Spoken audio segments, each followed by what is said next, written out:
Assalamualaikum warahmatullahi wabarakatuh. Alhamdulillah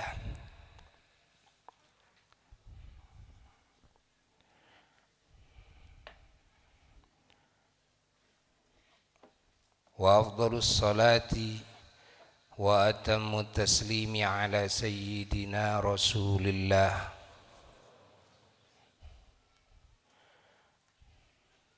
wa ala alihi wa sahbihi wa mawalah. Wala haula wala quwwata illa billah. Amma ba'd. Fa ya ibadallah,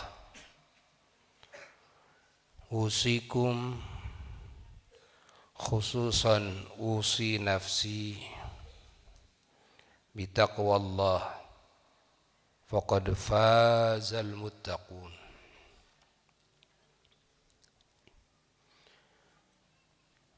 Para jamaah sekalian, juga segenap umat Islam dimanapun berada, rahimakumullah wa barakalakum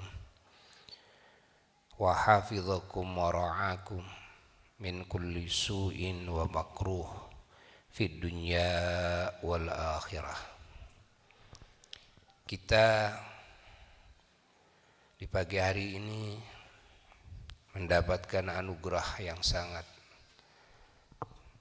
tak ternilaikan dengan dunia dan seisinya, bahkan dengan 7 lapis langit, 7 lapis bumi, bahkan dengan alam semesta. Ketika kita mendapatkan hidayah dari Allah, petunjuk dari Allah kepada hati kita, kepada Allah, yakni hati kita ditunjukkan oleh Allah kepada Allah. Dan juga ketika kita mendapatkan taufik, yakni pertolongan Allah, kemampuan bisa mengikuti petunjuk Allah, bahwa kita tidaklah hadir di majelis ilmu, di majelis zikir seperti sekarang ini, terkecuali karena kita mengikuti kepada petunjuk Allah. Allah memerintahkan kepada kita mencari ilmunya,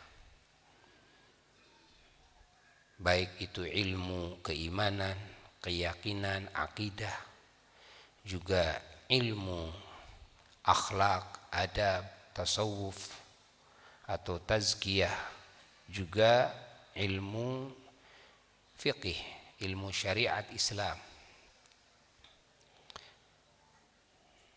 ilmu amaliyah.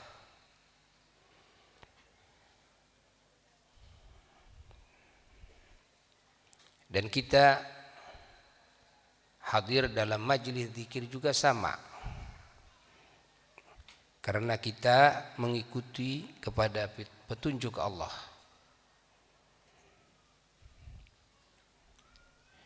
Sehingga kita bisa berzikir bersama. Bisakah kita mutola'ah, mengkaji ilmu sendirian? Bisa. Bisakah kita berzikir sendirian? Bisa. Tapi setelah ada pembimbing. Namun ketika kita berkumpul lebih dari 1 orang, yang disebut berjamaah, minimal 2 orang.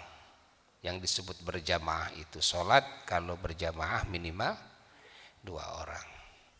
Maka di sana kita mendapatkan keutamaan yang tidak kita dapatkan ketika kita ibadah sendiri, zikir sendiri, mutola'ah kitab sendiri.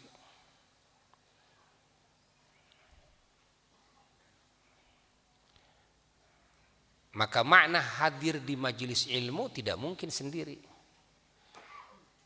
Pasti ada teman yang lain. Ada guru kita, ada murid kita, ada teman kita. Begitu pula makna hadir di majelis zikir. Kalau disebut majelis artinya lebih dari satu.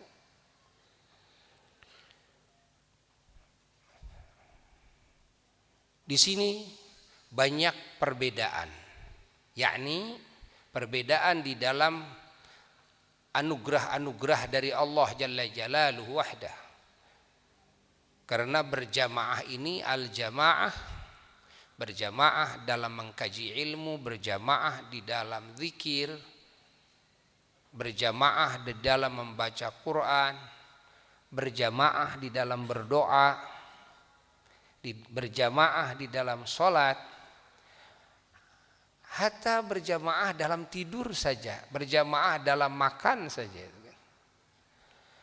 Itu mendapatkan keberuntungan yang tidak mungkin didapatkan ketika kita sendirian.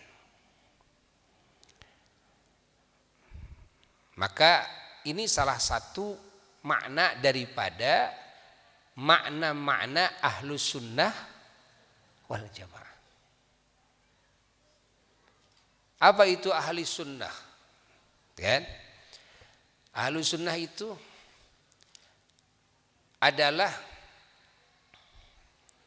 ahli mengikuti kepada sunnahnya Rasulullah sallallahu alaihi wa alihi wasallam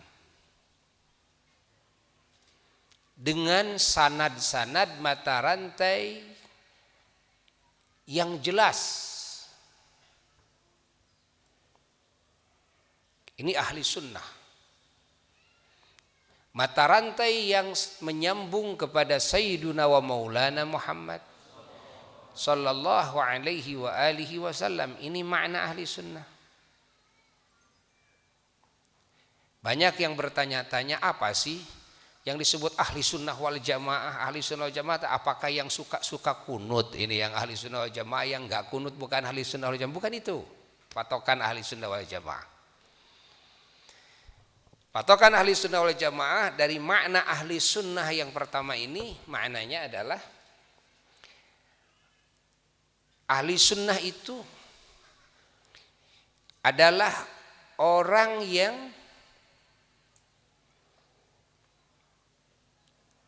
beriman kepada Allah Jalla Jalaluhu wahdah dan kepada Rasulnya sallallahu alaihi wasallam, kepada para Rasulnya, kepada Al-Quran dan kepada semua kitab-kitabnya, kepada semua malaikatnya, kepada hari kiamat, kepada akhirat, kepada takdir, kepada segala perkara yang wajib diimani.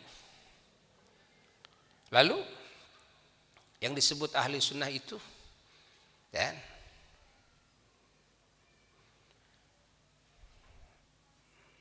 juga orang-orang yang tunduk kepada aturan Allah.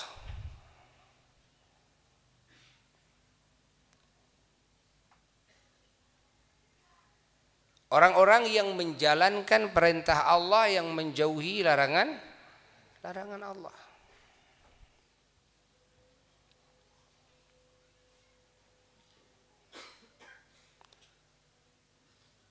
Orang-orang yang memiliki ilmu Allah walaupun hanya pokoknya dan mengamalkan ilmu tersebut.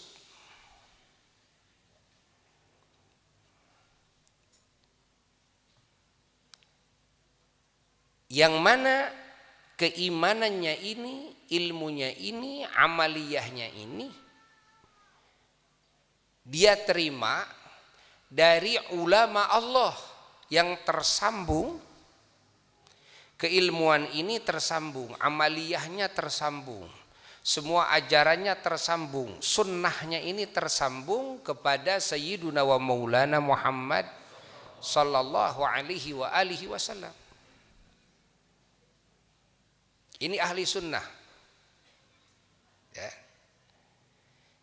Yang disebut ahli sunnah bukan berarti orang yang menjalankan sunnah Rasul terus tidak menggubris Al-Quran. Bukan yang dimaksud sunnah itu. Karena makna sunnah ini penjabarannya luas. Makna sunnah ini adalah kan, semua ilmu Quran yang dijabar luaskan oleh baginda Rasulullah sallallahu alaihi wasallam dengan penjelasan-penjelasannya. Kan? Juga yang diamalkan oleh Rasulullah sallallahu alaihi wasallam dengan amaliyah-amaliyahnya dan akhlakul karimahnya, akhlak azimahnya.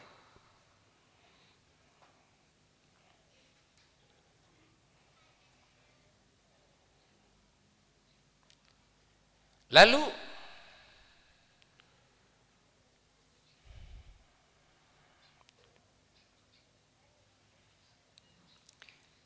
juga yang dijelaskan oleh para ulama Allah setelahnya.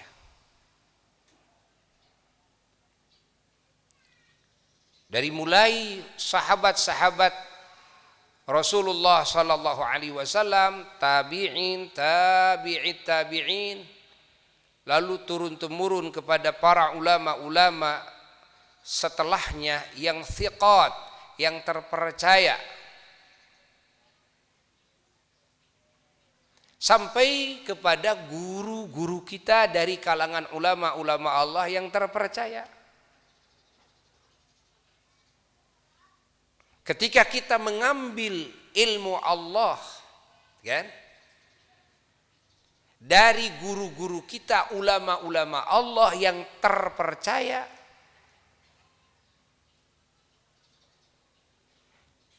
ketika kita ngambil praktek pengamalan ilmu tersebut, termasuk al-akhlakul karimah, termasuk dakwah ilallah, termasuk amar bil ma'ruf nahi anil munkar, termasuk juga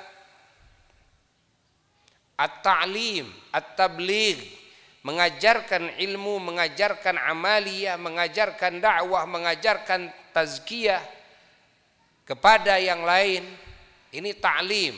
Dan tabligh menyampaikan risalah, menyampaikan ajaran yang hakikatnya dari Allah Jalla Jalaluhu wahdah, yang zahirnya dari baginda Rasulullah sallallahu alaihi wasallam, lalu dari para ulama setelahnya turun temurun sampai kepada guru-guru kita.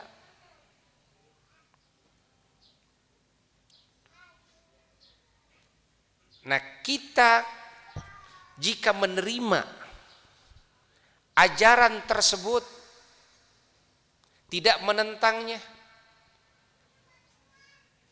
jika kita mengamalkan ajaran tersebut, tidak menyalahinya, maka kita mulai disebut ahli sunnah. Itu yang disebut dengan ahli sunnah.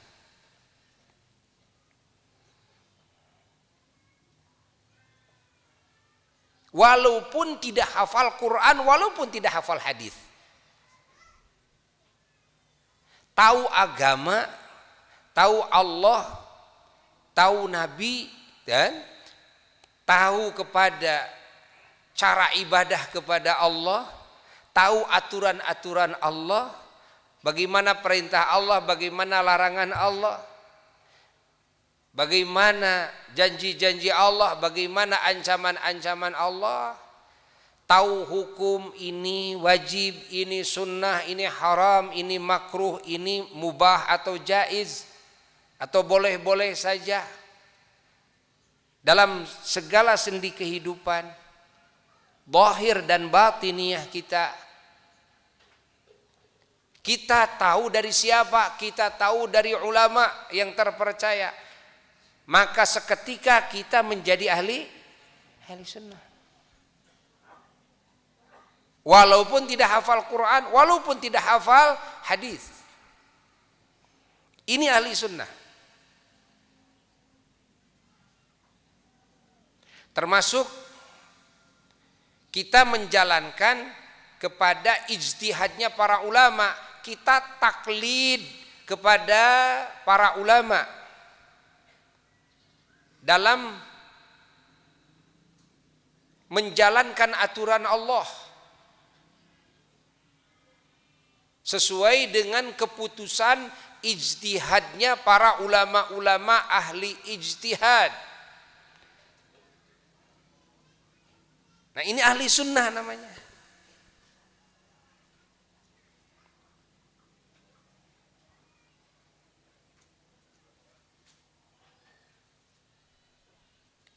Fahami oleh kita. Yang disebut ahli sunnah itu seperti apa? Ini ahli sunnah namanya.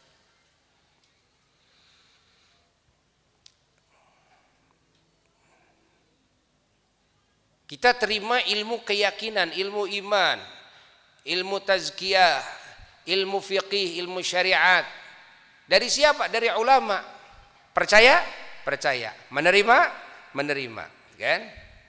Sesuai pengamalannya dengan ajaran ulama Allah tersebut, sesuai itu baru ahli sunnah.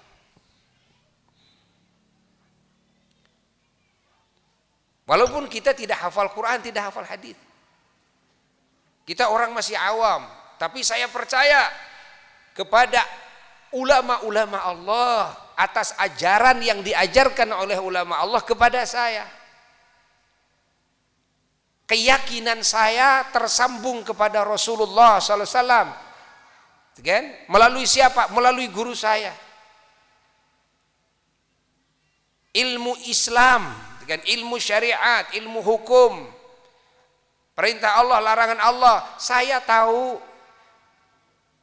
Dari siapa? Dari guru saya yang tersambung kepada Rasulullah sallallahu alaihi wasallam. Walaupun berupa wujud hasil ijtihad ulama.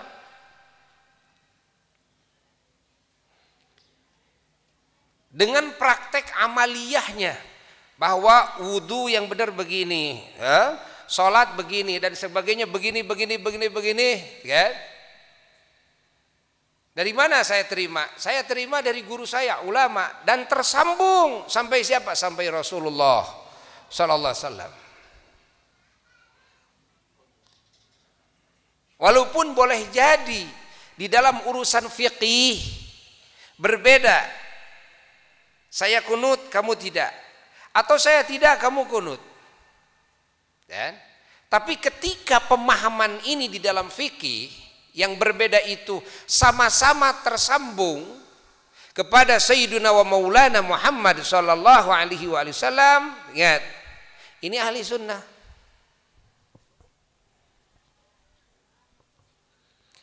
Untuk menjadi ahli sunnah tidak disyaratkan hafal Quran dan hafal hadis. Kalau yang menjadi ahli sunnah ini syaratnya harus hafal Quran, hafal hadis, maka bisa dihitung jari yang disebut ahli sunnah. Yang lainnya jadi ahli apa? Ya kan? Pahami? Ini makna ahli sunnah. Sekarang apa itu wal jamaah dan jamaah? Makna wal jamaah dan jamaah, ahli sunnah dan ahli jamaah. Makna wal jamaah, yang pertama fahami oleh kita,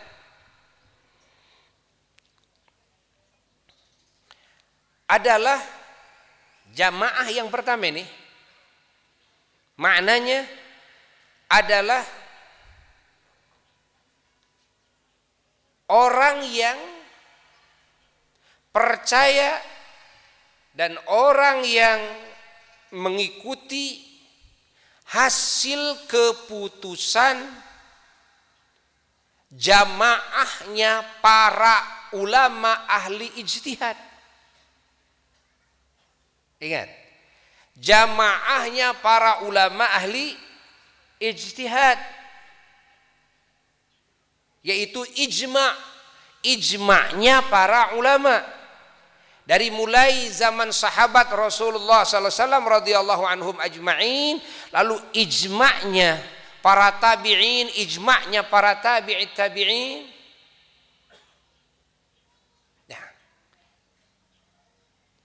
Siapapun yang percaya kepada hasil keputusan kesepakatan para ulama ahli ijtihad, imma dalam urusan akidah, wa imma dalam urusan akhlak, wa imma dalam urusan fiqih syariat Islam, kalau ini sudah ijma', kan? Lalu kita percaya kepada ijma' tersebut, ingat, kita mengikuti kepada ijma' tersebut, seketika kita menjadi ahlul jamaah. Orang yang tidak mengikuti kepada ijma', yaitu hasil kesepakatan ijtihad seluruh ulama ahli ijtihad sedunia, baik dalam urusan akidah maupun urusan tazkiyatun nafas, urusan akhlak dan urusan syariat Islam, urusan fiqih, kita menyalahi ijma', kita bukan ahlul jamaah. Walaupun kita memegang Quran dan sunnah, walaupun kita hafal Quran dan sunnah, walaupun kita menjadi ulama besar yang menguasai Quran dan sunnah, ketika kita menyalahi ijma'nya para ulama ahli ijtihad yang sepakat, sedunia itu sepakat di dalam menentukan satu ketentuan hukum, qadhiyah hukum, kan? Baik dalam urusan akidah maupun dalam urusan fikih sekalipun, kalau sudah ijma' kita menentang ijma', menyalahi ijma', maka kita bukan ahlul jamaah. Fahami? Ini makna wal jamaah yang pertama. Ini makna wal jamaah yang pertama.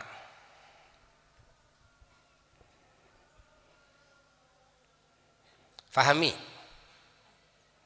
Ya. Maka diharamkan kita menyalahi ijma'. Kalau para ulama ahli ijtihad di dalam ijtihadnya ternyata berbeda pendapat, dari masa sahabat Nabi terjadi seperti itu. Tidak semua ketentuan hukum itu disepakati oleh semuanya. Ada kalanya dan banyak sekali justru yang ikhtilaf, yang berbeda pendapat antara sahabat A dan sahabat B. Lalu ke bawahnya berbeda pendapat antara tabi'in A, tabi'in B. Lalu ke bawahnya berbeda pendapat antara tabi'it tabi'in A, tabi'it tabi'in B. Termasuk yang hidup di masa tabi'in adalah Imam Abu Hanifah, Imam Hanafi,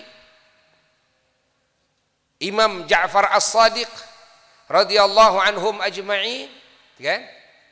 Ini di masa tabi'in. Imam Hasan Al-Basri, ini di masa tabi'in.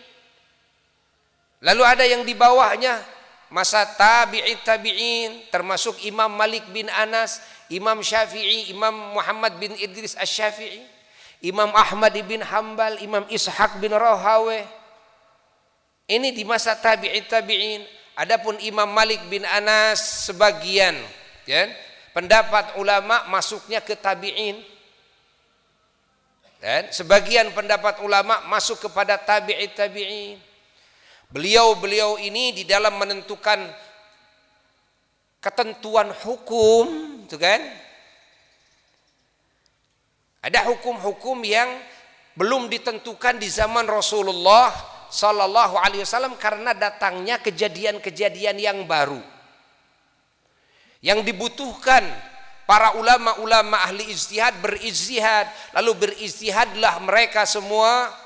Nah, lalu ada yang disepakati oleh semua mujtahid sedunia, jadilah ijma. Setelah jadi ijma tidak boleh diingkari lagi oleh siapapun muslim ila yaumil qiyamah. Tidak boleh diingkari lagi. Ini ijma. Menyalahi berarti bukan ahlul jamaah walaupun mengaku ahli sunnah. Berarti sudah keluar dari kelompok jamaahnya para ulama-ulama, kan? Ahli sunnah wal jamaah dan jamaahnya seluruh muslimin muslimat mukminin mukminat. Pahami? Lalu keputusannya banyak yang memang berbeda pendapat.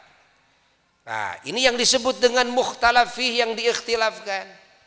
Maka umat Islam ya, di sana menjadi kan, beberapa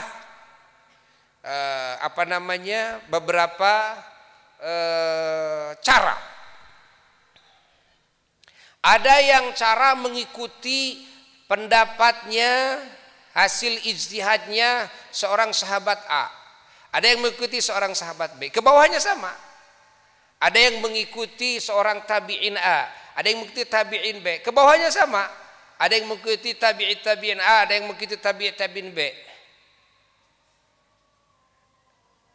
Nah, kalau umat Islam membedai kepada ketentuan hukum yang dari sanahnya sudah diikhtilafkan, jika kan, mengikuti kepada salah satu keputusan kan, dari keputusan-keputusan yang sudah diputuskan oleh para ulama ahli ijtihad, maka itu sah-sah saja.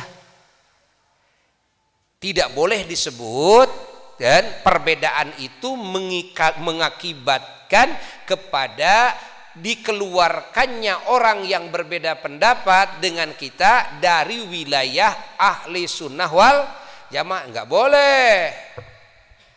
Enggak boleh. Ingat. Dan ini terjadi di dalam urusan fikih.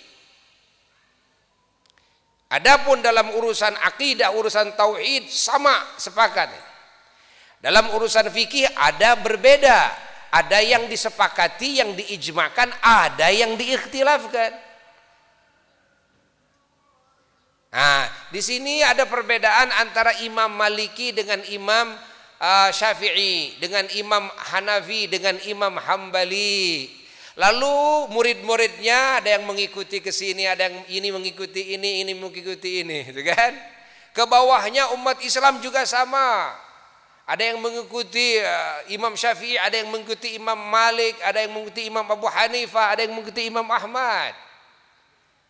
Nah, seperti di dalam masalah fiqhiyah, ada yang kunut, ada yang tidak kunut. Ada yang niat ibadahnya diucapkan seperti sholat pakai usolli, seperti wudu pakai nawaitul wudu'a, ya, seperti ibadah-ibadah lain. Ada yang mengambil kecukupan hanya dengan hati saja, niat dalam hati saja, gitu kan? Ada yang membaca Fatihahnya itu dalam sholat dengan membaca Bismillahirrahmanirrahim, kan? Karena Bismillahirrahmanirrahim menurutnya termasuk ayat pertama daripada Fatihah. Ada yang membaca Bismillahnya dipelankan, kan? Dan membaca Bismillahnya hukumnya sunnah, tidak merupakan wajib. Karena apa? Karena beliau berpendapat bahwa Bismillahirrahmanirrahim tidak termasuk ayat pertama dari Fatihah. Adapun ayat pertama dari Fatihah menurutnya adalah dari Alhamdulillahirabbil alamin. Ya kan? Pahami oleh kita. Nah, ini perbedaan pendapat seperti ini.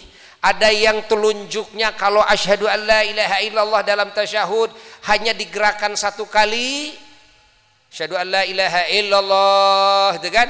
Digerakkan satu kali, tidak digerak-gerak terus. Kan? Itulah madhab Syafi'i. Ada di dalam madhab lain yang disunnahkan digerak-gerak aja gitu, gerak-gerak.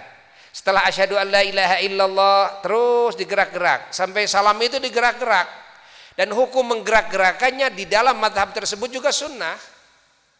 Ya kan? Ini semua urusan fikih. Bukan urusan akidah. Fahami? Ini urusan apa? Urusan fikih. Nah, yang tadinya asal usulnya diijma'kankah atau tidak? Tidak. Dari sananya sudah ikhtilaf, sudah berbeda pendapat di antara para ulama mujtahid di masa itu, kan? Dari sononya sudah berbeda. Maka ke bawahnya dibolehkan berbeda. Pilih kelir, acak corak. Ya kan? Tidak boleh ini dianggap akidah. Tidak boleh ini dipakai kaidah untuk dijadikan barometer mana ahli sunnah wal jamaah, mana bukan. Pokoknya yang suka kunut ini ahli sunnah wal jamaah, yang tidak kunut itu bukan ahli sunnah wal jamaah. Ya. Tidak boleh. Ini urusan yang dari tadinya juga ketentuan hukumnya sudah ikhtilaf di kalangan para ulama ahli ijtihad. Dan saya sebagai umat Islam yang bukan ahli ijtihad, saya taklid dibebaskan, taklid kepada siapa saja yang saya mau kepada Imam Syafi'i. Dan yang terbanyak di dunia ini penganut Imam Syafi'i dalam ijtihadnya, kan? Termasuk Indonesia bisa disebut 99% menganut kepada mazhab Imam Syafi'i. Maka bagi saya, bagi kami, kan, mengucapkan niat dengan lisan usolli walaupun pelan, nawaitul wudu'a, nawaitul ghusla dan sebagainya, diucapkan niat itu, kan? Bagi saya sunnah, ibadah bagi saya, kan? Pahami? Begitu pula di dalam menggerakkan telunjuk, bagi saya cuma satu kali saja, tidak digerak-gerak terus. Ini ketentuan hasil ijtihadnya Imam Syafi'i. Kunut subuh bagi saya sunnah, kan? Sunnah yang dikuatkan sunnahnya, sehingga kalau saya lupa atau sengaja tidak kunut subuh, maka bagi saya sunnah ditambal dengan sujud sahwi, kan? Ini hasil ijtihadnya Imam Syafi'i, kan? Tapi siapapun yang berbeda, kan, dalam hal-hal tersebut, maka tetap, ya, mereka yang berbeda, ya, tidak bisa disebut bukan ahli sunnah wal jamaah. Pahami? Tetap ahli sunnah wal jamaah. Yang kunut ahli sunnah wal jamaah, yang tidak kunut ahli sunnah wal jamaah. Yang digerakkannya satu kali ahli sunnah wal jamaah, yang digerak-gerak juga ahli sunnah wal jamaah. Yang niat-niat ibadahnya diucapkan ahli sunnah wal jamaah, yang niatnya cukup di dalam hati ahli sunnah wal jamaah. Pahami? Itu kan? Dari sananya sudah berbeda. Ini ikut madhab ini ikut madhab ini. Nah, yang mana yang bukan ahli sunnah jamaah adalah orang yang mengingkari, menyalahi ijma'nya para ulama-ulama ahli ijtihad yang sudah disepakati oleh mereka, sedunia sepakat, ketok palu, kan? Ketika menyalahi itu baru keluar daripada wal jamaah. Bukan ahli sunnah wal jamaah, bukan, ya. Faham? Disinilah ulama, para ustadz, para da'i, para santri wajib mengetahui mana ketentuan hukum yang diijma'kan, mana ketentuan hukum yang diikhtilafkan. Ketentuan hukum yang diijma'kan baik dalam akidah maupun dalam fikih, kan? Ini tidak boleh disalahi, kan? Kita harus sami'na wa ata'na. Tidak boleh seorang pun menyalahinya. Siapa yang menyalahi keluar daripada ahli sunnah wal jamaah. Mau tidak mau. Apa di antaranya yang sudah diijma'kan? Di antaranya yang sudah diijma'kan perlu diketahui adalah bolehnya tawassul. Apa? Bolehnya tawassul. Ingat. Lalu nanti di sana ada ikhtilaf. Cara tawassul berbeda-beda, baru di sana diikhtilafkan. Tapi kebolehan tawassul itu sepakat semua. Datang sekarang, kan, yang menentang tawassul, ya menentang tawassul, menentang ijma' nantinya. Madhab Hanafi membolehkan, madhab Syafi'i membolehkan, madhab Maliki membolehkan, madhab Maliki membolehkan. Ente madhab siapa? Kan? Saya mah tidak bermadhab. Termasuk yang keluar dari ahli sunnah wal jamaah ketika di dalam beragama tidak bermadhab di saat dia tidak mampu ijtihad sendiri. Karena belum sampai kepada martabat mujtahid, lalu tidak mau ijtihad, lalu tidak mau taklid, gitu kan? Ini termasuk yang keluar dari ahli sunnah wal jamaah. Catat, termasuk yang keluar dari ahli sunnah wal jamaah adalah sebagai muslim yang dirinya belum sampai kepada martabat mujtahid, lalu tidak mau taklid di dalam urusan agamanya kepada hasil keputusan ijtihadnya ahli ijtihad, baik yang diijma'kan maupun yang diikhtilafkan, maka saat itu dia keluar dari ahli sunnah wal jamaah. Kenapa bisa keluar ahli sunnah wal jamaah? Logikanya bagaimana? Logikanya kamu kan tidak bisa ijtihad sendiri, lalu kamu beragama itu dari siapa? Kamu sholat, ajaran sholat itu dari siapa?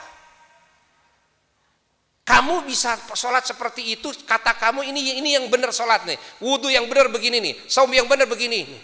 Dari siapa kamu? Kalau kamu tidak percaya kepada ulama, kan? Ini logikanya enteng saja. Kamu dari siapa? Mujtahid kamu bukan. Menentukan ketentuan hukum tidak bisa, memaksakan sendiri lebih ngaco, bukan mujtahid, lalu selonong boy, dan berani-berani ijtihad, lebih ngaco ini.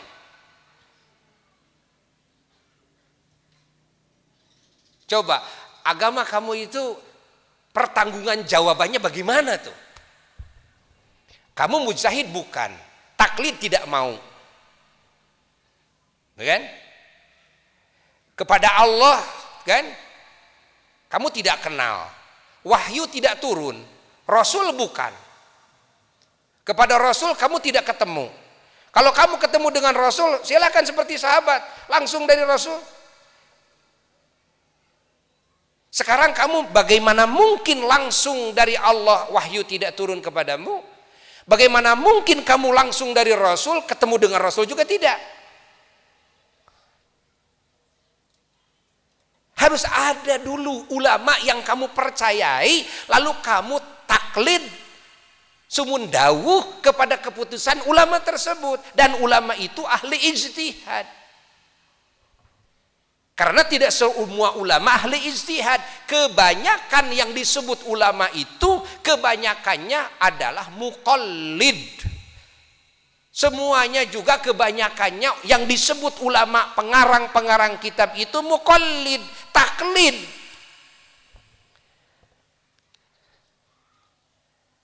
Pahami oleh kita. Kenapa? Jujur. Saya tidak mampu jadi mujtahid seperti Imam Syafi'i, kan? Ilmu usul fikihnya saja Imam Syafi'i yang pertama menyusun ilmu usul fikih, kan? Dari pokok-pokok fikihnya saja kamu kaidahnya seperti apa. Kalau kamu tidak mau taklid kepada Imam Syafi'i, oke. Dalam usul fikih kamu mau taklid sama siapa? Karena ulama yang paling pertama menyusun kaidah-kaidah usul fikhiyah, ingat Imam Syafi'i. Kamu bikin sendiri, oke, saya mau cek sampai di mana kemampuan kamu bisa bikin sendiri. Lihat,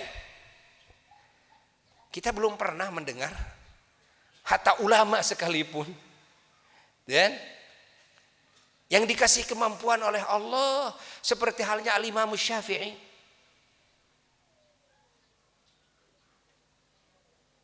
Nah, pahami oleh kita. Jadi ada pendapat alla madhabiyah.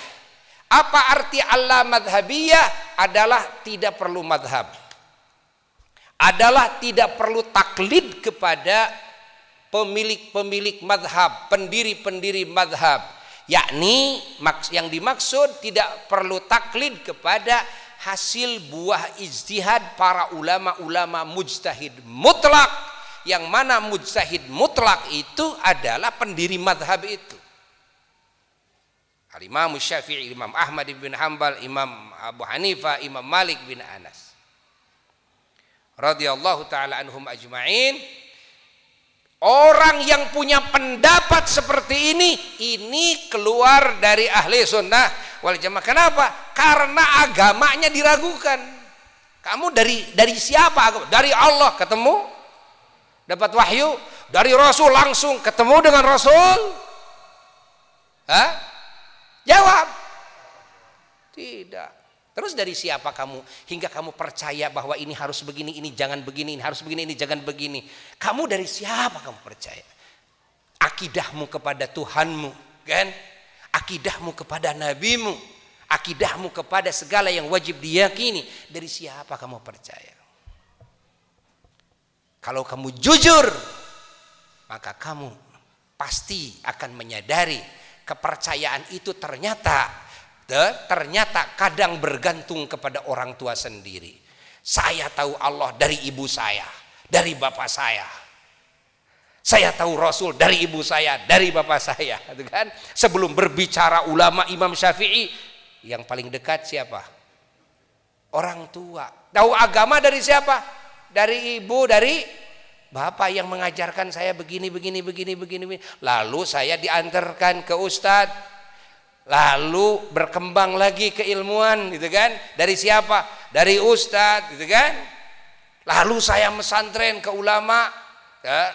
Lalu saya dapat lagi keilmuan, berkembang lagi.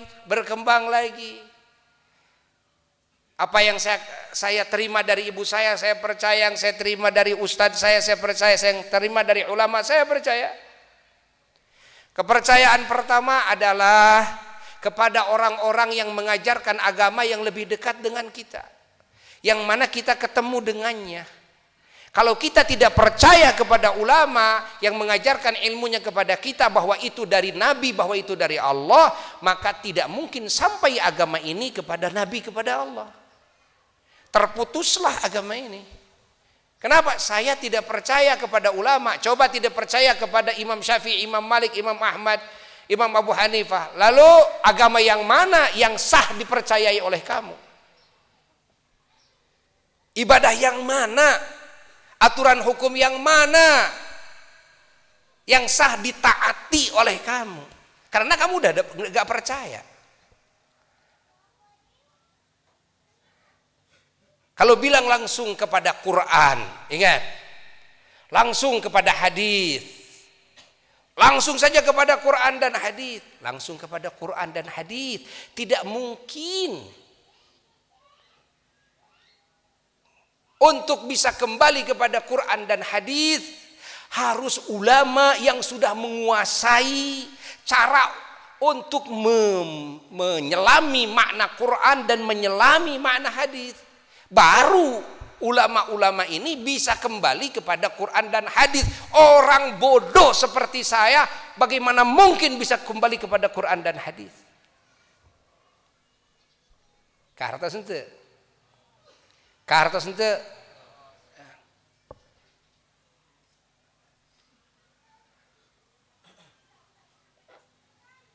Hal yang enteng saja. Banyak cerita ini, cerita nyata ini kan.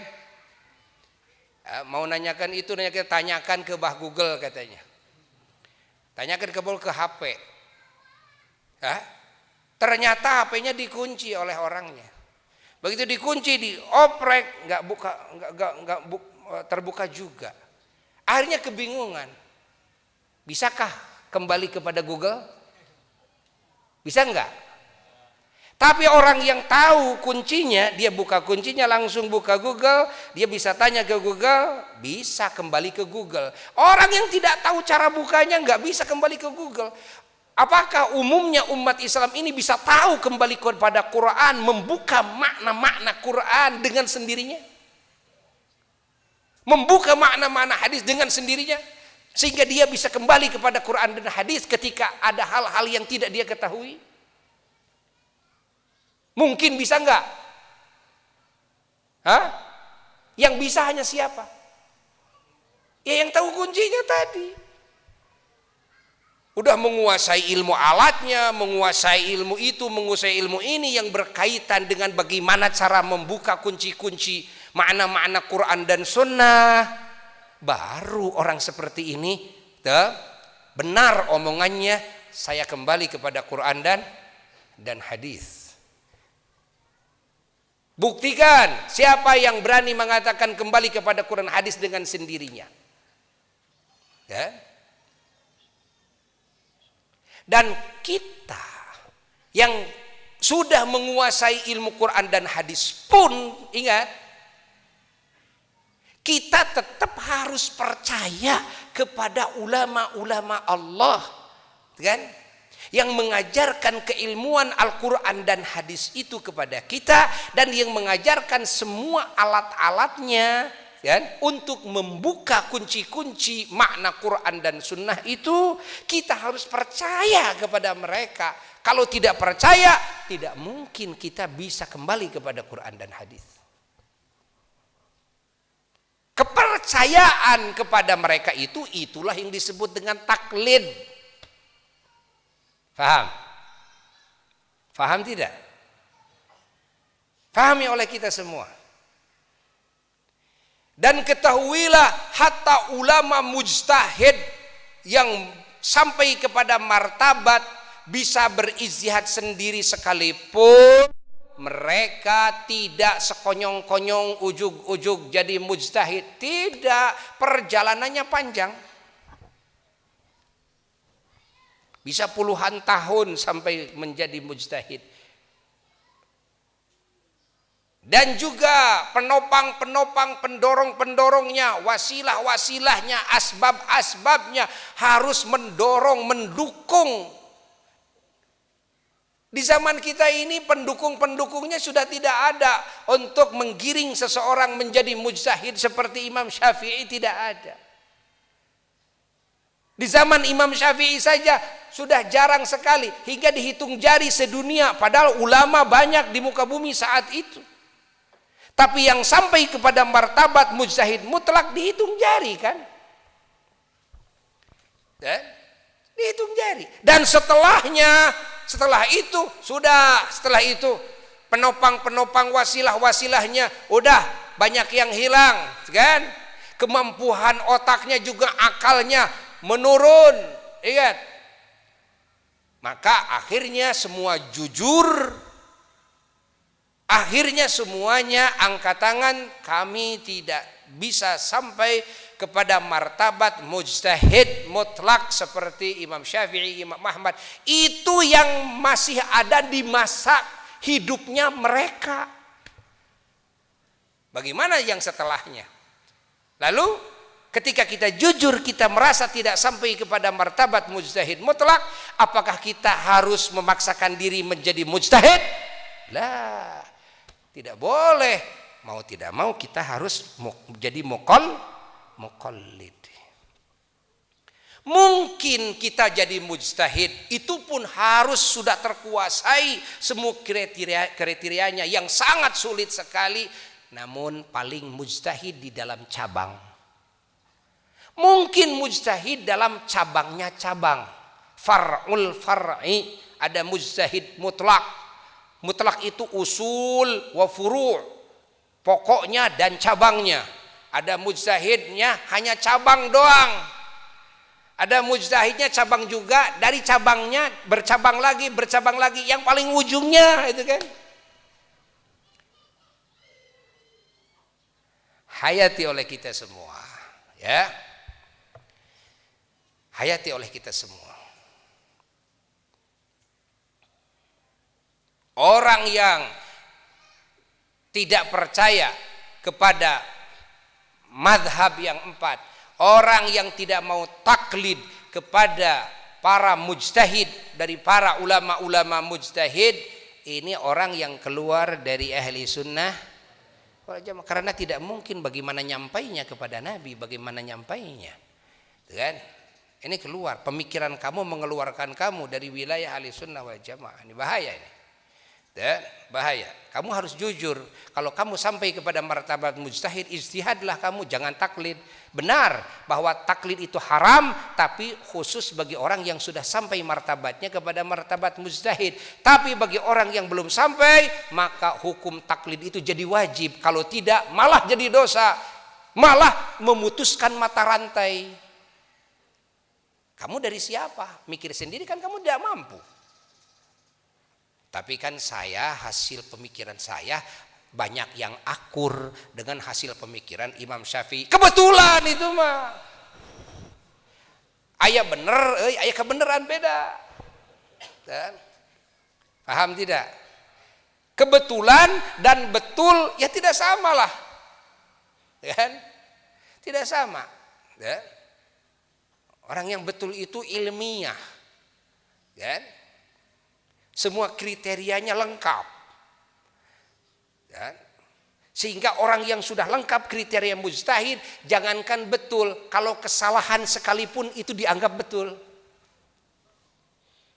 Makanya orang yang berijtihad, yang ahli dalam ijtihadnya, lalu ijtihadnya tidak sesuai dengan hakikatnya, tetap dapat pahala dari Allah, tetap diangkat jempol, tetap dikasih apresiasi, dapat pahala, cuma pahalanya satu, ya kan?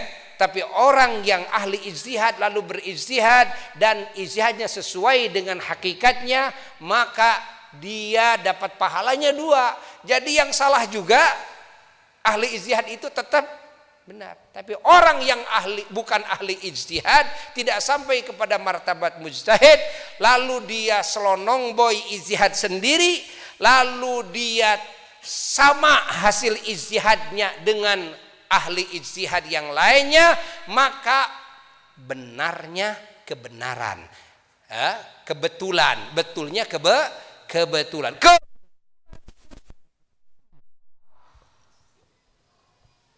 Kebetulannya adalah salah. Itu jika betul, jika betulnya kebetulan dan kebetulannya adalah salah. Bagaimana kalau jika salah? Ya, komode ya ya. Nah, sekarang terjadi salah satu. Kenapa? Kan? Ditentang Wahabi habis-habisan oleh semua ulama ahli sunnah wal jamaah. Salah satu kesalahannya adalah mereka punya kan pemikiran ala madhabiyah, tidak usah bermadhab, tidak boleh bermadhab, tidak boleh taklid, harus ijtihad sendiri, kembali kepada Quran dan hadis langsung. Padahal mereka tidak mampu, padahal mereka juga tetap dan percaya kepada guru-gurunya sendiri yang mengajarkan berbagai keilmuannya, baik ilmu Quran dan hadisnya maupun ilmu-ilmu alatnya yang berkaitan dengan Quran hadis tersebut. Kepercayaannya kepada guru-gurunya, kalau mereka jujur, itu adalah hakikat taklid. Tapi tidak mau disebut taklid. Dari belajar Quran saja taklid kok. Dan baca Quran taklid, ngejah aja taklid kok. Ya kan? segalanya. Segalanya. Hatta Quran ini juga susunannya, semuanya susunannya ini kita taklid. Taklid. Kita membaca Qurannya saja ini membaca melihat dari tulisan, semuanya taklid. Kenapa di zaman Rasulullah Sallallahu Alaihi Wasallam apakah Rasulullah menuliskan Quran? Hah? Tidak. Apa Rasulullah Sallallahu Alaihi Wasallam menyusun Al-Quran? Tidak. Siapa yang menuliskan? Sahabat. Yang menyusunnya? Sahabat. Jadi yang dibaca oleh kita, kan? Hasil keputusan siapa? Sahabat. Kita manut, percaya. Namanya taklid. Paham tidak? Ya namanya taklid itu. Dalam ilmu alat saja, ilmu Arabiyah. Bahasa Arabnya ini, maknanya ini. Dari mana kamu maknanya kalimat itu begitu? Ya? Menurut siapa? Menurut Rasul? Tidak. Menurut siapa? Menurut guru. Percaya? Percaya. Apa itu artinya? Taklid. Kepercayaanmu, gitu kan? Kepada guru-gurumu, jangankan dalam Quran hadisnya, dalam ilmu alatnya saja. Ya, ilmu alatnya saja. Mengkaji ilmu nahwunya, ilmu sorofnya, ilmu balagohnya, itu kan. Dan yang lainnya, ya harus taklid lah. Kamu enggak bikin sendiri kok. Kalau kamu tidak taklid, ya kan? Jadi kamu harus jadi mujtahid. Mampu enggak jadi mujtahid? Ya enggak. Terus kalau kamu enggak mampu jadi mujtahid, taklid juga menurut kamu jangan. Lalu agama yang mana yang akan kamu terima dari Allah? Yang bisa dipercayai agama yang mana coba? Faham? Allah. Pahami oleh kita semua. Ya, karena di zaman sekarang itu ada paham-paham seperti itu, ngajak kembali kepada Quran dan hadis enggak pakai otak, pakai dengkul, nggak pakai otak, tapi pakai apa? Pakai dengkul. Balik kepada Quran hadis. Tukang bakso dibawa ajak bawa Quran karena hadis semua. Tukang tahu, tukang tempe, tukang sayuran diajak kembali karena Quran karena hadis di rumah. Ya, orang yang kembali kepada Quran hadis itu, kan? Apa arti kembali? Tahu nggak arti kembali? Kamu bilang kembali, tahu nggak arti kembali? Arti kembali itu adalah, kan? Kita harus menjadi ahli Qur'annya dan ahli hadisnya. Kan? Kamu tinggal di mana? Mas tinggal di mana? Di Manco. Rumah di sana.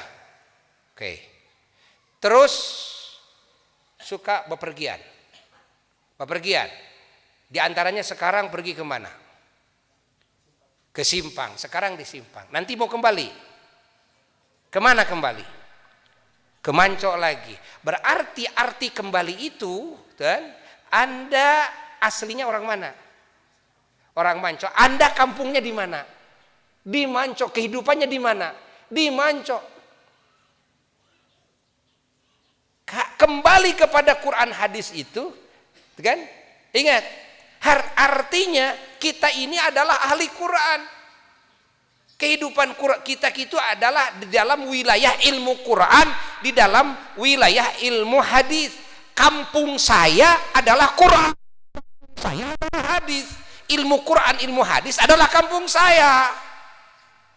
Ketika saya keluar lalu saya menemukan sesuatu yang saya tidak tahu, takut tersesat, maka saya harus kembali ke kampung saya. Nah, kebanyakan umat Islam apakah gitu kan? Dia hatinya ada dalam wilayah ilmu Quran dan hadis? Tidak. Lalu bagaimana kembalinya gitu? Karena ente. Dek balik lain kalemurna. Da biasa nage gawe nate mikiran dunia. Kebiasaannya hidupnya di kampung dunia. Kebiasaannya hidupnya di kampung hawa nafsu. Kebiasaannya hidupnya di kampung setan iblis. Fikirannya dunia, fikirannya maksiat, lupa kepada Allah, itu kampungnya. Lalu mau kembali kepada Quran hadis, kapan dia domisili dalam Quran dan hadis? Sehingga dia mau kembali kepada Quran hadis, bisa enggak? Malah jadi tersesat. Begitu kembali ke Quran hadis, malah jadi tersesat. Kenapa? Karena bukan kampungnya, alapannya juga tidak tahu, rumahnya juga tidak punya, caranya kembali ke kampungnya juga tidak tahu, naik apa, caranya gimana, malah jadi tersesat. Maka siapa orang muslim, ya kan, yang belum menguasai ilmu Quran dan Sunnah secara sempurna, kan? Fahami, maka tidak mungkin dia bisa kembali kepada Quran dan hadis ketika mau mencari ketetapan hukum bagi sesuatu amalan umpamanya. Kan? Apakah ini wajib, apakah ini sunnah, apakah ini haram, apakah ini makruh, apakah ini jaiz, tidak mungkin bisa kembali. Kalau dia memaksakan kembali kepada Quran hadis, malah dia akan tersesat. Kalau dia ingin selamat, harus bertanya kepada orang yang memang kampungnya dalam wilayah Quran hadis, yaitu ulama. Maka arti kembali kepada Quran dan hadis bagi orang mukmin yang awam, bertanya kepada ulama. Tak itu. Karena itu kedisia. Jewer wae gitu kan. Arti. Benar, semuanya harus kembali kepada Quran hadis, tapi cara yang berbeda. Ulama bisa langsung, kenapa kampungnya?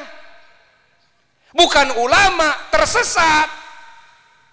Jadi harus, bagaimana kalau saya tidak mau tersesat? Ya tanya kepada ulama, kan?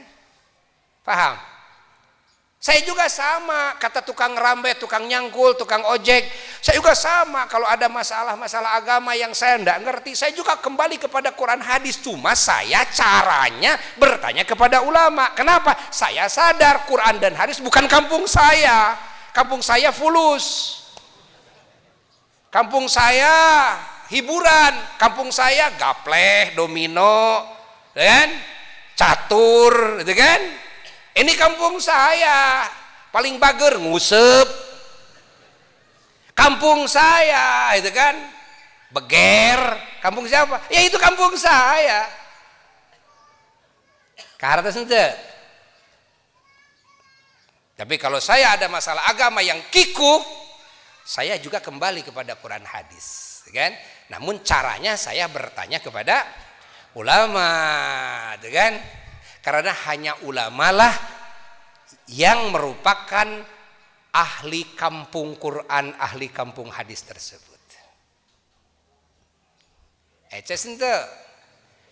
Nah, tahu nggak bagaimana buktinya, gitu kan? Kembali kepada Quran hadis, kan? Nah, begitu. Ketahuilah bahwa kalian semua ngaji kepada ulama seperti halnya sekarang bulanan yang malam Kamisan atau setiap Ahad pada asar, ya, selain daripada ahad pertama hadir kalian di sini, kalian itu datang ke sini sedang bertanya kepada Quran dan hadis. Kalian itu sedang kembali kepada Quran dan hadis, sehingga setelah kalian duduk di majelis seperti ini, yang tadinya kalian kikuk dalam masalah agama banyak terbuka sehingga jelas di hati kalian, karena kalian sudah menerima penjelasan dari Quran dan hadis, yaitu dari siapa? Dari ulama. Nanti kalau ada yang nanya di kampung kalian, ketika kalian mau ngaji, mau kemana nih? Saya mau kembali kepada Quran dan hadis.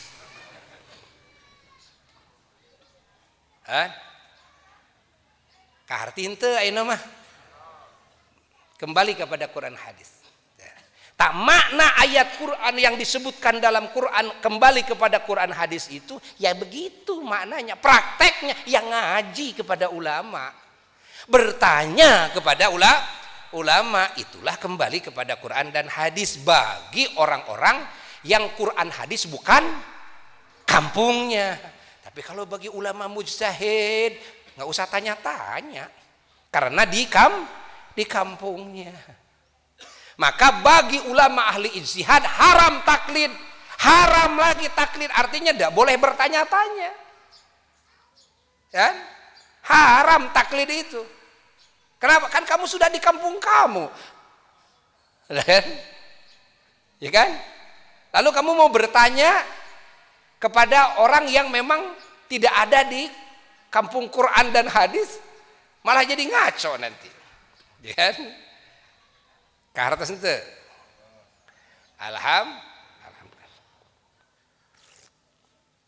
Alhamdulillahirabbil alamin.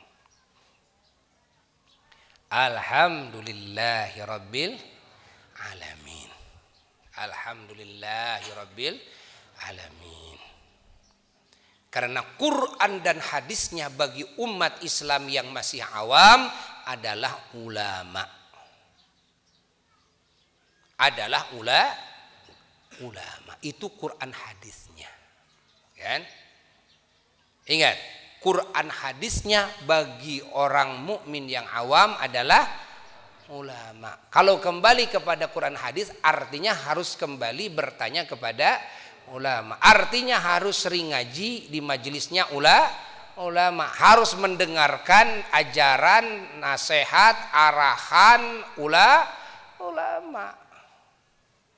Makanya orang yang mencari hidayah, ingin tahu kebenaran, ingin hijrah kepada Allah dan Nabi, tapi dia tidak punya guru sebagai ulama, ahli Allah, ingat, ahli Quran dan ahli hadis, ahli sunnah, maka tidak mungkin dia mendapatkan hidayah dari Allah.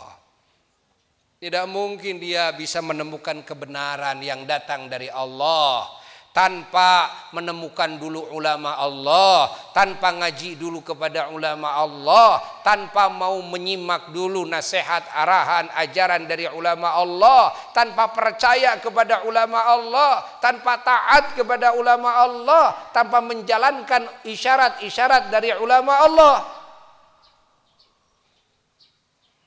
Maka percaya ka guru teh syarat.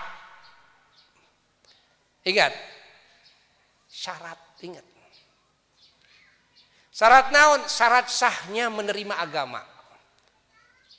Syarat sahnya kita menerima kebenaran, menerima hidayah.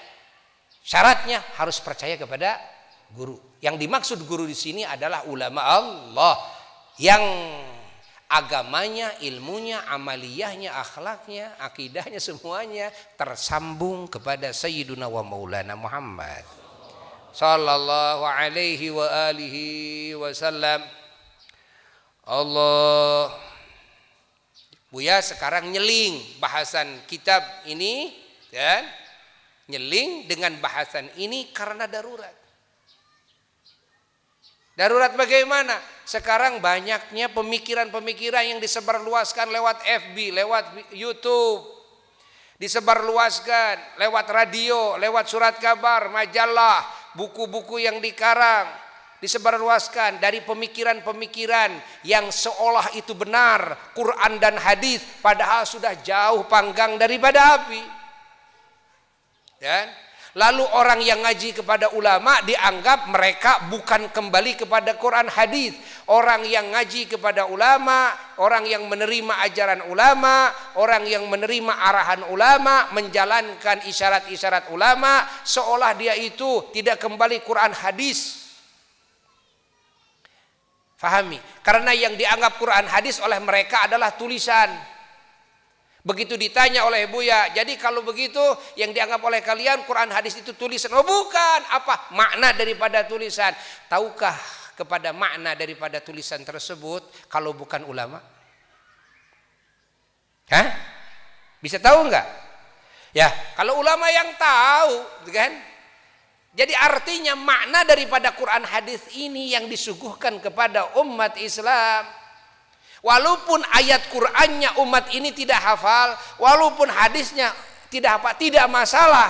Karena di dalam pengamalan akidah amaliyah semuanya pokok daripada kan, agama yang harus dikuasai dan dijalankan adalah dari maknanya Al-Quran dan hadis. Ini pokok. Makanya membaca Quran sunnah, menghafal Quran sunnah, tidak wajib. Kita hafal Quran, satu khotaman Quran, tetap aja pahalanya sunnah, tidak jadi wajib. Salat fardu, salat subuh 2 rakaat, walaupun 2 rakaat hanya 2 menit kita lakukan, tetap aja wajib. Menghafal Quran berbulan-bulan, bertahun-tahun sampai gol hafal Quran, tetap aja sunnah. Membaca di bulak-balik sehari 100 tamatan, membaca Quran tetap aja sunnah. Duduk kalian di majelis ilmu seperti ini, walaupun sesaat tetap aja wajib. Maka jangan merasa iba, jangan merasa oh saya ini gitu kan. Oh, karena tidak hafal Quran. Jangan. Kan? Karena syarat mengikuti kebenaran bukan dari sisi hafalan. Akidah kalian, kan? Ingat, harus kalian terima yang sahih dari ulama Allah yang tersambung kepada Kangjeng Nabi Muhammad SAW. Ingat. Lalu dalam urusan fikih, apa yang harus dilakukan yang fardu, apa yang tidak boleh dilakukan yaitu yang haram, harus kalian ketahui dari ulama Allah. Kan? Mengamalkannya harus menurut ajaran ulama Allah. Yang wajibnya pokoknya aja dulu. Dan termasuk tazkiyatun nafas, mensucikan jiwamu dari kotoran-kotorannya, yakni menyehatkan jiwamu dari penyakit-penyakit hati. Mengetahui penyakit hati, mengetahui akhlak yang mulia, dan bagaimana cara menyehatkan hatimu dari penyakit tersebut. Bagaimana cara kan supaya kamu bisa berdandan dengan akhlak yang mulia. Kamu harus terima dari ulama. Walaupun kamu bukan ulama, walaupun kamu tidak bisa Quran dan hadis, walaupun kamu tidak bisa baca Quran sekalipun, tapi akidahmu benar, cara sholatmu benar, cara puasamu benar, cara hajimu benar, cara zakatmu benar, cara dagangmu benar, cara rumah tanggamu benar, cara dalam muamalahmu benar, dan kamu terima dari ulama Allah, hadis satu potong pun tetap kamu berhak menjadi ahli surga.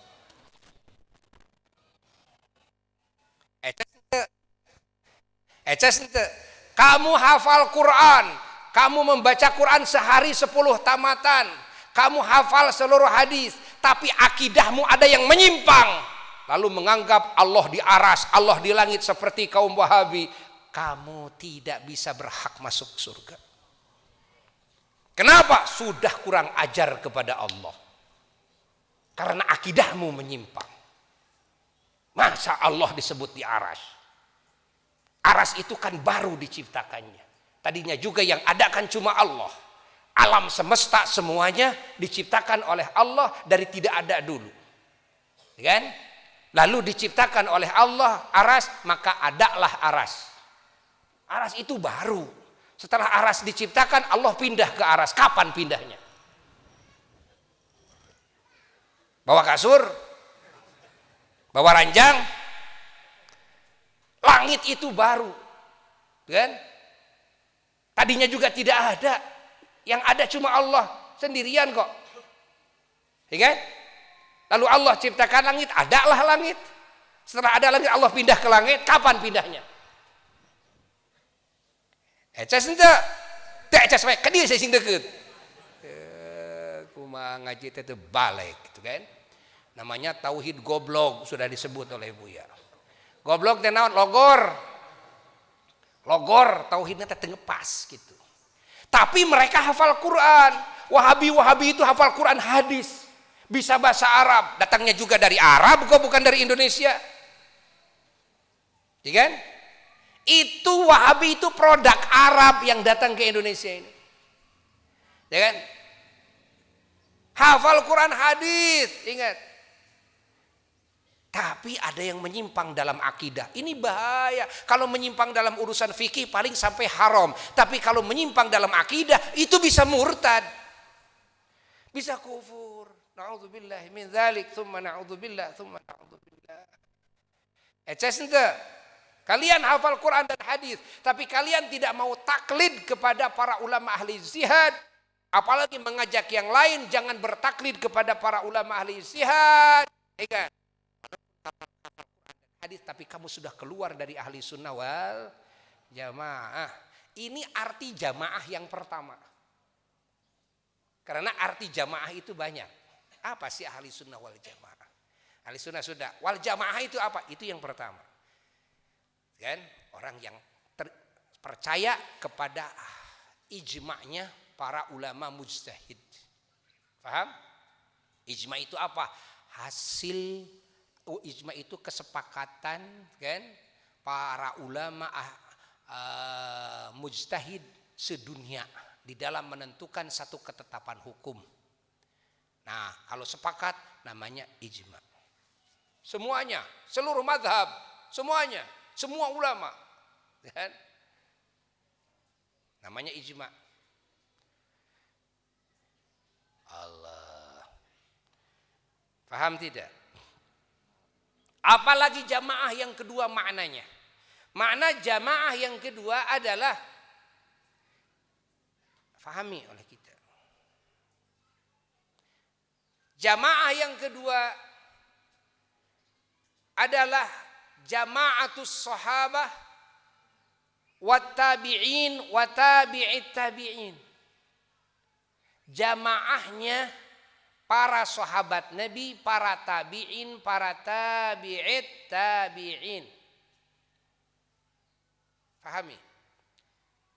Siapa yang menyalahi para sahabat Nabi artinya secara keseluruhan. Siapa yang menyalahi para tabi'in artinya secara keseluruhan. Siapa yang menyalahi para tabi'it tabi'in artinya secara keseluruhan. Dan maka ini orang sudah keluar dari ahli sunnah wal jamaah. Yang disebut dengan as-salafi adalah umat Islam yang mengikuti kepada kan ajarannya salaf. Siapa salaf yang dimaksud adalah para sahabat, para tabi'in, para tabi'it tabi'in, itu salaf namanya. Nah, kalau berbeda dengan mereka, para sahabat tabi'in, tabi'it tabi'in, apakah itu as-salafi? Ya bukan, itu al-iblisi namanya. Bukan as-salafi, namanya al-iblisi. Sekarang Wahabi saja ngakunya as-salafi. Wahabi saja mengakunya as-salafi. Tapi dalam pemikirannya, tapi di dalam, ya ingat, manhajnya hatta dalam sebahagian akidahnya. Sebahagian, Buya tidak menyebut semua.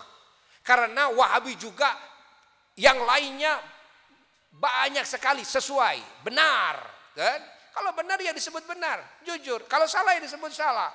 Namun masalahnya ada kesalahan yang fatal di Wahabi itu. Apa kesalahannya dalam akidah? Kalau kesalahannya dalam fikih, yang fatal apa? Adalah yang tidak sesuai dengan ijma'nya para ulama mujtahidin. Ini kesalahannya, ini bahaya besar. Satu dalam akidah, dua di dalam ijma'nya para ulama ahli ijtihad ketika menyalahi itu. Makanya ada dalam fikih mereka yang tidak sesuai dengan ijma, yang bertentangan dengan ijma. Ini bahaya. Loh, yang disebut as-salafi itu kemana? Kan tidak sesuai. Kalau ulama-ulama kita pesantrennya as-salafi, as-salafi, as-salafiyah, ya memang benar. Karena manhajnya, akidahnya, akhlaknya, syariatnya, fikihnya, semuanya mengikuti kepada para sahabat Nabi, para tabi'in, tabi'it, tabi'in. Ingat. Sekarang menentang tawasul, mengingkari tawasul, memusyrikan tawasul. Loh, Para nabi saja tawasul kok, Rasulullah SAW tawasul kok, sahabat aja tawasul kok, para tabi'in tawasul, tabi'in tawasul, madhab yang 4 semuanya juga membolehkan tawasul. Lalu kamu mengharamkan atau membid'ahkan tawasul. Ini artinya dalam urusan itu kamu sudah bertolak belakang. Kamu tidak boleh mengaku as-salafi. Tidak boleh. Kalau kamu orang Indonesia ganti al-pribadi. Al-pribadi gitu kan. Udah jangan as-salafi, al-pribadi. Pribadi saya saja begini. Nah bener lah. Jangan as-salafi. Kalau as-salafi kan membingungkan orang-orang. Banyak umat Islam yang mengikuti pendapat Wahabi itu karena apa? Karena dalam ceramahnya pertama-tama mereka memperlihatkan hal-hal yang sesuai dulu dengan kebenaran. Di radio-radionya, di TV-TV-nya, nasihat-nasihatnya bagus, akhlak ini dalam bahas ini bagus, akhirnya terpikat, oh hebat. Quran hadisnya, oh hebat. Ternyata nanti di ujung ada apa? Ada akidah yang akidah ini keluar daripada ahli sunnah wal jamaah karena sudah percaya, sudah mengagungkan, bayangkan. Dan dia orang yang bodoh, tidak tahu suluk-beluk agama, akhirnya dia ikut semuanya kebablasan akhirnya. Juga yang kedua, dalam ketetapan hukum yang membedai ijma'nya para ulama mujtahidin. Nah ini yang mendengarkan, yang manut, yang mengikuti orang awam. Dan orang-orang ya orang pasar, orang kantoran, orang sekolahan gitu kan.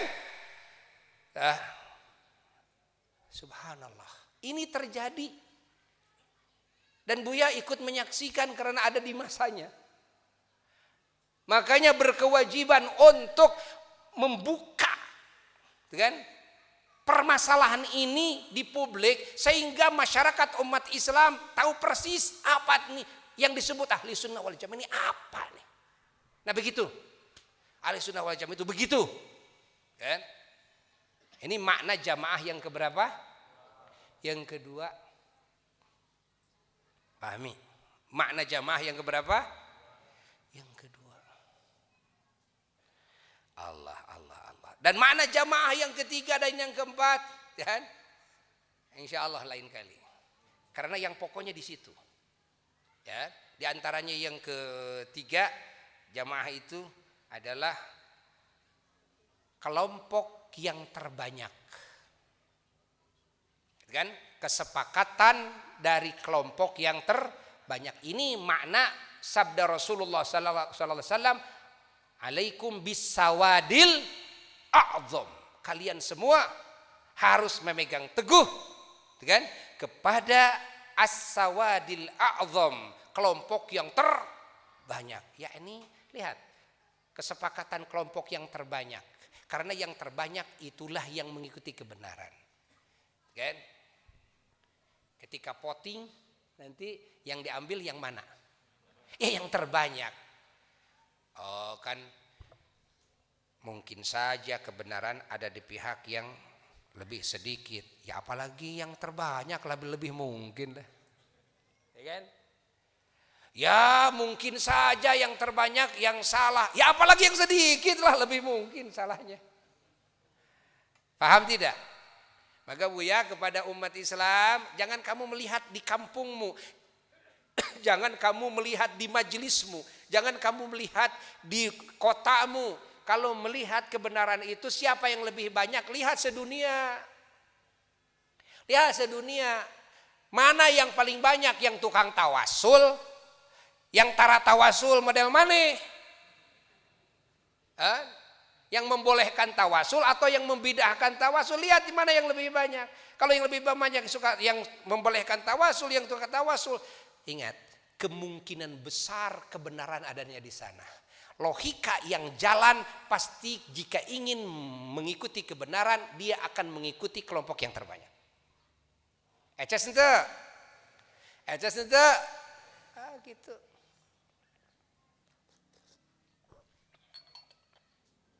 Oh. Tapi kan ini yang terbanyak ini kok suaranya kok nggak nyaring, kan? Suaranya nggak nyaring, jarang masuk TV juga. Mau masuk TV harus dipaksa dulu, gitu kan? Tapi kan malah yang sedikit itu Quran hadis hebat, mendominasi TV dan sebagainya, nyaring suaranya. Kamu jangan tertipu dengan nyaring dan tidak nyaring. Yang terbanyak itu ibarat kapal laut bawa penumpang 10.000, ya, yang nyaring, gitu kan? Ibarat motor apa? Motor RX gitu kan, yang sudah butut itu kan. Penumpangnya berapa orang? Hanya 2 orang paling banyak, oke, kan? Tapi ngegandengan ke saudara. Jadi ganeng alam dunia teh euy. Baheula mah jempling we, tapi puluhan ribu penumpangnya juga. Ya kan? Teu kadenge sorana ge henteu. Kan? Mane mah motor ewer-ewer atuh da. Katipu ku motor ewer-ewer, tertipu dengan motor ewer-ewer. Suaranya wah, wew wew wew wew. Sekampung mendengar semuanya. Kan? Ini yang hebat, suaranya hebat. Siapa teh nyaho kan? Eces ente. Eces. Gitu. Allah. Di antara wal jamaah mana yang paling rendah, kan? Artinya yang paling rendah tidak merupakan syarat pokok untuk menentukan ahli sunnah wal jamaah yang tadi yang dimaksud. Yang paling rendah wal jamaah apa? Di antaranya orang yang menyukai kebersamaan dalam segala kebaikan. Orang yang menyukai kebersamaan dalam segala kebaikan. Hatta makan saja selalu ingin berjamaah, gitu kan? Dan bukan sholat saja, makan aja berjamaah, zikir berjamaah, baca Quran berjamaah, karena al jamaatu berjamaah itu afdolu, lebih unggul minal fardi, daripada menyendiri.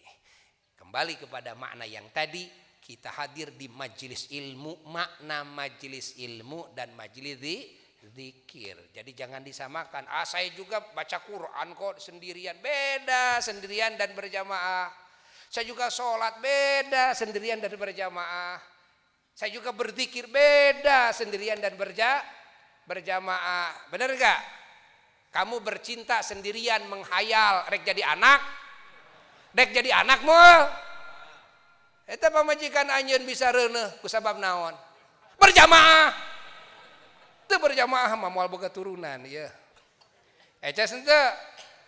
Naon maneh make seuri teu boga pamajikan seuri maneh. Nu jomblo milu seuri. Lumayan kehibur. Alhamdulillah, dan itu berjamaah. Salah satu itu kan buah dari berjamaah tuh, saya punya turunan banyak. Hasil apa? Hasil banyak. Coba kamu menghayal, wah begitu begini, menghayal kamu sampai basah kuyup kamu. Udah mau jadi anak, dikira hareuneuhna. Mau jadi anak, tak itu tuh berjamaah teh. Matak wal jamaah adalah kelompok umat yang selalu menyukai kebersamaan, kekompakan, gotong orang ini. Kayak ini. Maka kalau negara ingin maju, ya harus kan? Ini harus ada keterlibatannya para ulama ahli sunnah wal jamaah. Kenapa? Karena konsep ahli sunnah wal jamaah itu selalu harus pakai kompak dan gotong royong. Selalu harus pakai kebersamaan. Kalau sudah bersama-sama, ada istilah kan, ringan pada kita jingjing, berat tuh kan. Kalau yang berat saja pada memikulnya menjadi ringan, apalagi yang ringan pada megang bersama-sama semakin ringan, kan? Eces ente. Jadi kalau ada yang berpecah itu ahli sunnah wal jamaah selalu disatukan. Kalau yang ada yang tidak akur selalu diakurkan.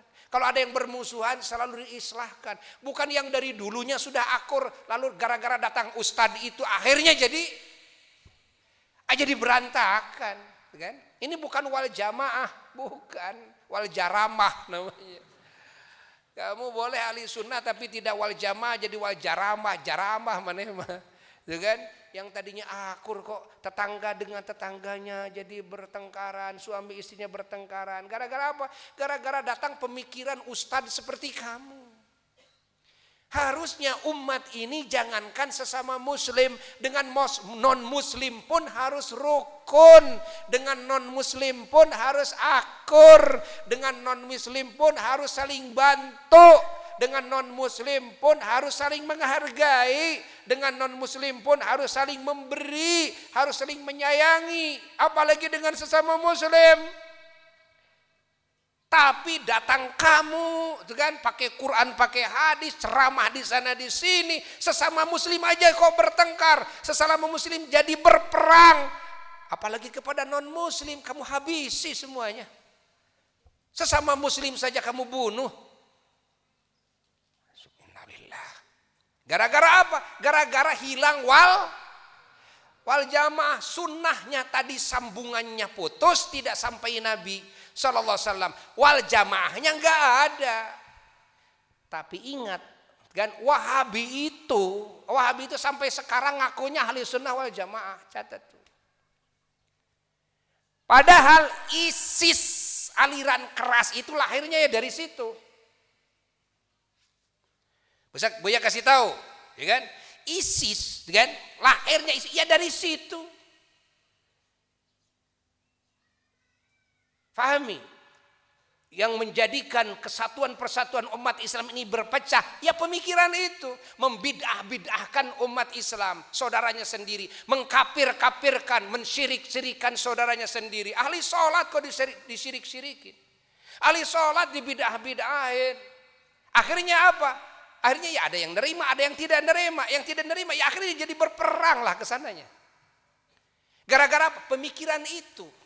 Itu pemikiran radikal, namanya radikalisme. Isme yang radikal. Dari mana lahirnya isme yang radikal? Bukan dari ahli sunnah wal jamaah. Lihat namanya saja indah kok. Ahli sunnah wal jamaah selalu bersama, selalu rukun, selalu goib. Itu arti jamaah. Selalu menghormati, saling menghargai, saling membantu. Itu wal jamaah. Kalau saya makan, ada yang lain gak bisa makan, saya tidak berani makan sendiri, saya berbagi. Kenapa? Harus berjamaah. Ini arti berjamaah. Kalau ada yang berperang, islahkan. Ada yang bertengkar, islahkan. Ada yang tidak akurkan. Ada yang berpecah, satukan. Kenapa? Karena konsepnya jamaah. Harus berjamaah bersama-sama kok, kompak kok. Jangan sampai gontok-gontokan. Kalau gontok-gontokan kapan kompaknya? Alhamdulillah. Masih ada lagi makna jamaah, masih ada lagi. Namun waktu yang tidak cukup. Mudah-mudahan kalimat ini manfaat. Dan ini bagian dari makna yang ada dalam kitab ini. Hingga Buya niatkan menjelaskan tentang hal ini.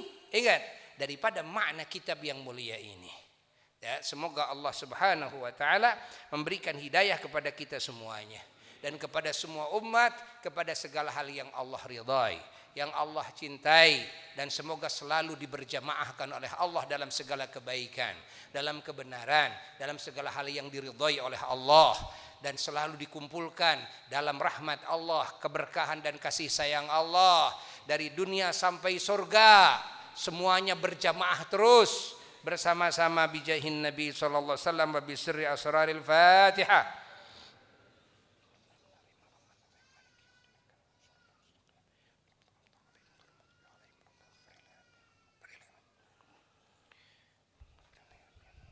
Amin.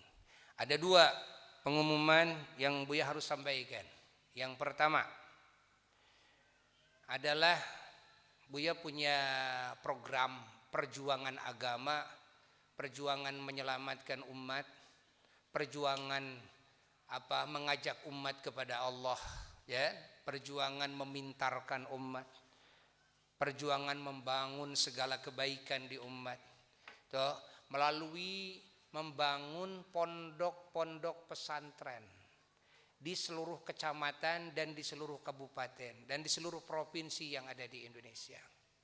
Ya, maka Buya ngajak kepada semua umat Islam yang memiliki kemampuan dan kemauan berjuang bersama Buya, ya, silahkan, ya, bergabung bersama Buya, ya. Silahkan yang punya tanah mau diwakafkan atau mau hibah, yang penting ini tanah menjadi tempat pusat pendidikan, gitu kan? Ini Buya umumkan kepada semuanya, ya. Mau tanahnya langsung, mau dananya langsung, kan? Nanti diumumkan. Buya bikin pengumuman kepada rekening mana kita mau memasukkan. Dan alhamdulillah sudah banyak jamaah yang memberikan tanahnya. Ya, ada yang hibah, ada yang wakaf, kan? Tanahnya. Alhamdulillah di beberapa kabupaten sudah ada. Ada yang jual murah, setengah harga, itu kan? Demi apa? Demi perjuangan, kan? Demi perjuangan. Jadi kita ingin membuka cabang-cabang Asy-Syifa di seluruh kecamatan, di seluruh kabupaten, cabang-cabang Asy-Syifa. So, sehingga anak-anak kita bisa menimba ilmu agama di berbagai kabupaten, di berbagai kecamatan. Kita punya cita-cita ingin menjadi Indonesia itu negerinya para wali, negerinya para ulama, dan minimal ya Jawa Barat, ya, provinsinya ulama, provinsinya aulia, kan? Itu yang kita cita-citakan. Kita berjuang sebelum kita mati, ikut dalam perjuangan ini, kan? Ikut dalam perjuangan ini. Punya harta, punya dana dan sebagainya, masukkan, kan? Ke rekening yang Buya nanti sebarkan. Kalau ada tanah toh yang mau hibahkan atau dijariahkan, silahkan datang ke sini. Silahkan. Buya sangat mengapresiasinya. Nanti kan di sini keluaran di sini, santri-santri di sini rencana mereka akan dinikahkan lalu disimpan. Suaminya ngajar laki-laki, istrinya ngajar santri perempuan. Kita simpan karena tidak semua santri yang mondok di sini orang tuanya sudah punya majelis, enggak. Kebanyakannya orang tuanya bukan kiai, kan? Bukan ustadz, enggak punya majelis, tapi ini harus manfaat ilmunya. Harus benar-benar ini jadi ulama nih. Kita fasilitasi, kan?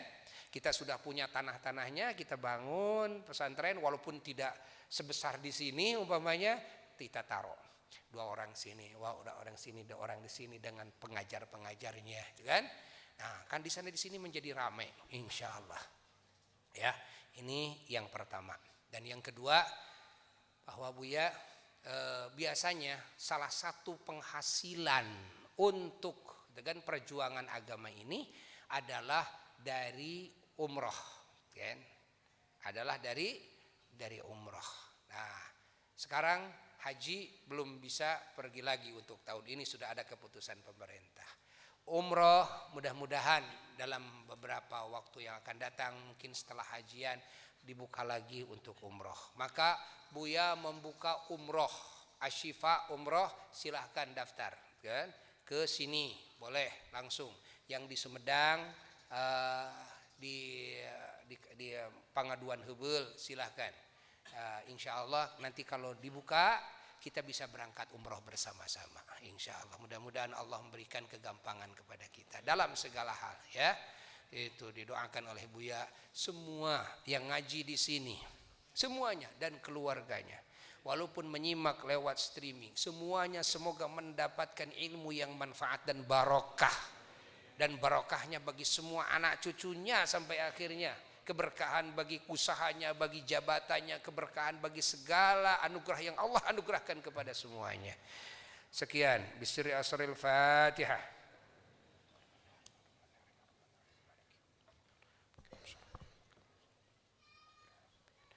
Wassalamualaikum warahmatullahi wabarakatuh. Rabbana